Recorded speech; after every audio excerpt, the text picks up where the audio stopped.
ये बहुत ही डिफ़िकल्ट प्रक्रिया है। तो बेसिकली मैं अपने आप को अंदर से मेंटली स्ट्रॉन्ग बनाना, या हम डॉक्टर से डिस्कस करते हैं कि क्या-क्या हम नई तकनीक यूज़ कर सकते हैं to get the best embryos. या Subscribe to our YouTube channel and press the bell icon so that you don't miss any important updates related to infertility.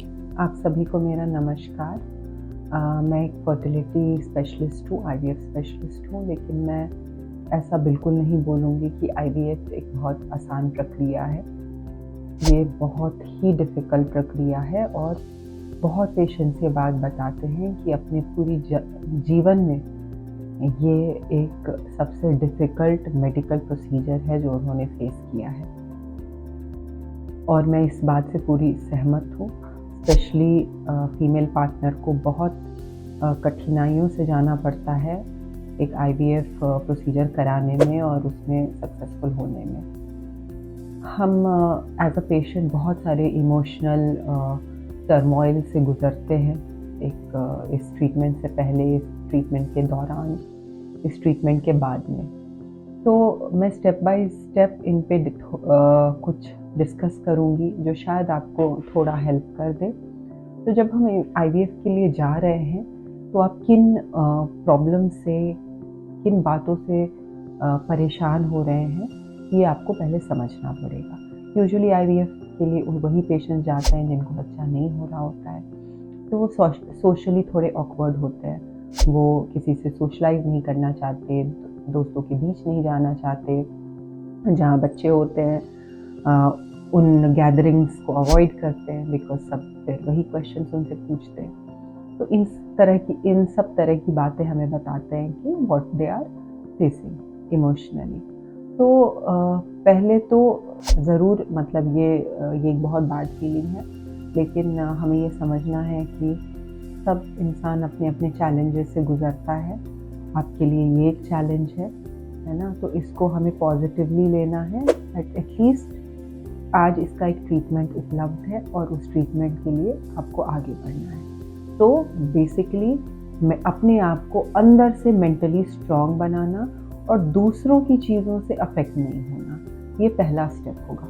इसके लिए हो सकता है आपको किसी काउंसलर की ज़रूरत हो जो आपको इन सब चीज़ों में गाइड करे, मेंटली थोड़ा बूस्ट करे, तो ये ज़रूरी है। अपार्ट फ्रॉम दैट, अगर हम आईवीएफ ट्रीटमेंट के बारे में प्रिपेयर्ड रहें कि क्या क्या चैलेंजेस आते हैं, क्या क्या स्टेप्स हैं, किस तरह से इंजेक्शंस लगते हैं, आपको थोड़ा बहुत अपने काम से भी टाइम निकालना पड़ेगा, आप उसके लिए प्रिपेयर्ड रहते हैं। फिर एग रिट्रीवल प्रोसीजर में क्या होगा, एनेस्थीसिया के इफ़ेक्ट्स, अगर इन सब चीज़ों के लिए हम पहले से प्रिपेयर्ड रहें, एम्ब्रियो ट्रांसफ़र के बाद के इंजेक्शंस, कितने दिन रेस्ट में रहना पड़ेगा। तो basically you have to talk, आपको अपने डॉक्टर से हर कुछ पहले ही समझना होगा ताकि इंसान मेंटली प्रिपेयर्ड हो। और जब हम जो भी हम फेस करने वाले होते हैं उस पर डिस्कशन हुआ होता है, तो हम उसे उस तरह से एक बार अपने दिमाग में भी हम इमेजिन कर लेते हैं, और फिर जब वो प्रोसीजर के थ्रू हम जाते हैं तो हमें थोड़ा सिंपल लगता है, बिकॉज उसके बारे में हमने ऑलरेडी समझ लिया है सब कुछ। तो हर कुछ को प्रोसीजर के दौरान समझ लेना, उसके ऊपर डिस्कशन कर लेना, कोई भी कंफ्यूजन है तो अपने डॉक्टर से, अपने काउंसलर से हर बात कर लेना ही समझदारी है। इससे आपकी आईवीएफ जर्नी थोड़ी इजी हो जाएगी। तीसरा इमोशनल टर्मोइल आता है एम्ब्रियो ट्रांसफ़र के बाद। एक बार जब ट्रांसफ़र हो जाता है तो पेशेंट्स बताते हैं कि पूरे टाइम उसी चीज़ के बारे में सोचना कि क्या रिज़ल्ट रहेगा, क्या आउटकम रहेगा, ये बहुत लोग फेस करते हैं। And it's a human behaviour, मतलब दिमाग उस पर चला ही जाता है कि क्या रिज़ल्ट रहेगा। लेकिन उस चीज़ के बारे में बार बार सोच के भी हम कुछ उखाड़ नहीं सकते। बेसिकली एम यही करना है कि while the procedure is going on, जब हमारे हाथ में चीज़ें हैं कि हम अपना प्रोसीजर डिसाइड करते हैं, सेल्फ साइकिल का, डोनर साइकिल का, या हम डॉक्टर से डिस्कस करते हैं कि क्या क्या हम नई तकनीक यूज़ कर सकते हैं to get the best embryos या to get the best endometrium. इस पे फोकस रहना चाहिए कि कैसे हमारा काम बेस्ट